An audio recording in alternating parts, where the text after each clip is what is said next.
Hello, my name's Ben, And my name's Josh. and welcome back to FPL Graduates, and welcome back to another video, and it's another captaincy video. And oh my days, it's like captaincy over the last game week.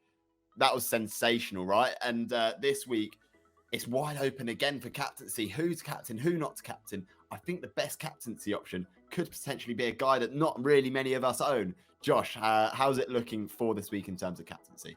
Yeah, it's absolutely mental. I think what you have to touch on last week with that Haaland hat trick, back-to-back hat tricks for Haaland. If you captain in both of those weeks, fair play. You have some balls of steel because me and Ben bottled it. We thought he was going to get rotated. He went Salah, I went Jesus. We've got some returns, but definitely not hat trick returns that you guys got. So fair play to you.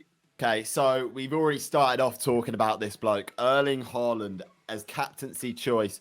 I mean, he's a fantastic captaincy option pretty much every week of the season now. I mean, his expected goal 6.66, producing 9 goals and 1 assist in 5 games. Like, what's going on? Like, he's breaking the game. He's averaging like an FPL point like every 12 touches. Like, it's just an absolute joke at the moment what Haaland's doing.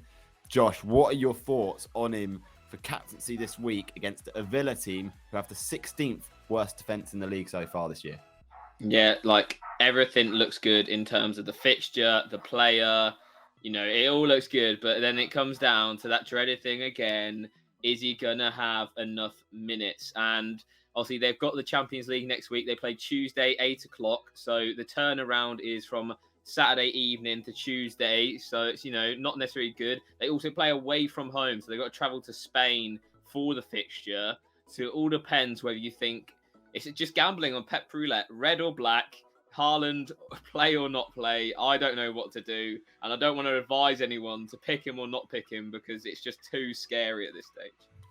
Yeah, I mean, his expected ownership, I imagine, will be higher than Salah again this week because of his back-to-back hat tricks. Everyone and their dog is going to captain him. Is it a case that they could all get stung by Pep Roulette? It genuinely could happen, but we've also got to think as well. Haaland got that hat trick in half an hour in midweek and did pretty much the same thing against Crystal Palace. Like, all the goals came in the space of about half an hour. What's to say that he couldn't come off the bench on, say, 60 minutes against Aston Villa? Because we know Pep likes keeping rhythm within his players. So I imagine he will be on the pitch at some point in that game. He could very well sort of come on against tired legs and do some serious damage. So it's a really, really tough conundrum as to whether Haaland is going to be worth the captaincy, because he could get 1 point, but he could equally get another 15, 16 points. Yeah, I think we could see it again where they sort of wrap the game up early and he maybe gets subbed off early again, like we've seen like the previous 2 weeks. Or I could see them wrap the game up without him, because I think Aston Villa are generally that poor this season.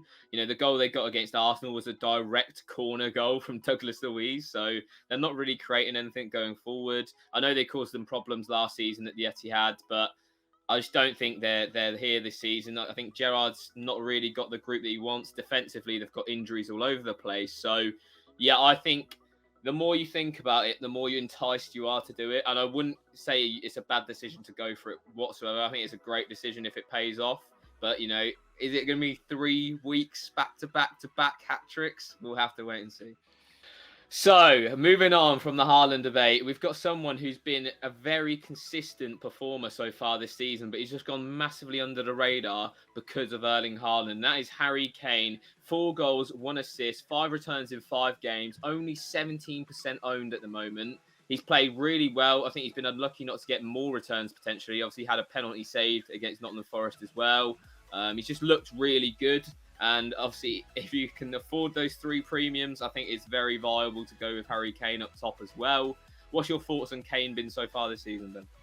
Yeah, I think he's probably the best captaincy choice for this week. If you own him, but if you own him already, you're probably not owning Haaland. So it's a really difficult one to talk about. But I think Fulham at home is a pretty decent fixture. They've conceded a lot of chances and a lot of XG off the back of the first sort of 5 games of the season. Yes, they look very good, but they do concede as well. So it's good to see that Fulham, bringing in defensive reinforcement on deadline day. But yeah, I think Kane is the Spurs' main man at the moment. Him and Kulusevski linking up very, very well. And it wouldn't surprise me if he got a goal or two. Yeah, I mean, it's a difficult one to touch on because not a lot of people are going to be owning him going into the game week. But if they do, and if you do own Harry Kane, I highly recommend saying, yeah, captaincy on him is a very good choice. So next up is Mohamed Salah, and yes, in midweek, wow, 2 assists just off of nothing, basically. And you know, if we're looking at his stats to start the season, 2 goals, 3 assists, he's pretty much matching what Harry Kane is doing in terms of output, and his expected assist has risen quite considerably compared to last season. He seems to be a bit more selfless in that Liverpool team, as you probably have to be if the goals are drying up in that team.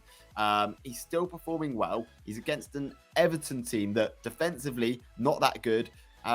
Josh, what are your thoughts on Mohamed Salah?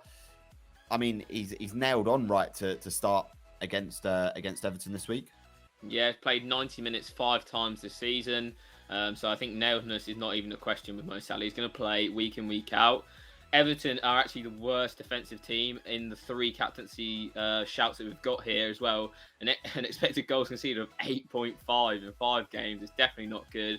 You know, again, similar to the Villa sort of situation with Lampard, just not as good as what we thought they might be. One thing to consider with Salah, though, is that his ownership. I know a lot of people don't really care about ownership when it comes to captaincy, but his ownership is dropping at quite a significant rate. You know, he's like nearly owned by less than half the people in FPL.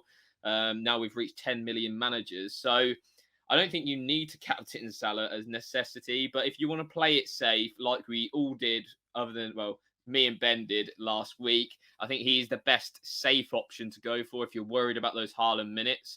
And we know what a good track record he has against Everton in terms of getting returns. Okay, so that rounds up our captaincy picks for this week. As you can tell, myself and Josh at the moment are very split on who we're going to captain. Not too sure at all. Could go either way to the deadline. So make sure you keep up to date on our socials with that. And let us know who you're going to be captaining this week on FPL. Yeah, if you want to see our team reveals and our captaincy reveals before game week 6, make sure you check out the Patreon. Link is in the description. Loads of guys over there. We're really enjoying the community that we're building over there. So make sure you do indeed check it out. Yeah, and as per usual, I've been Ben.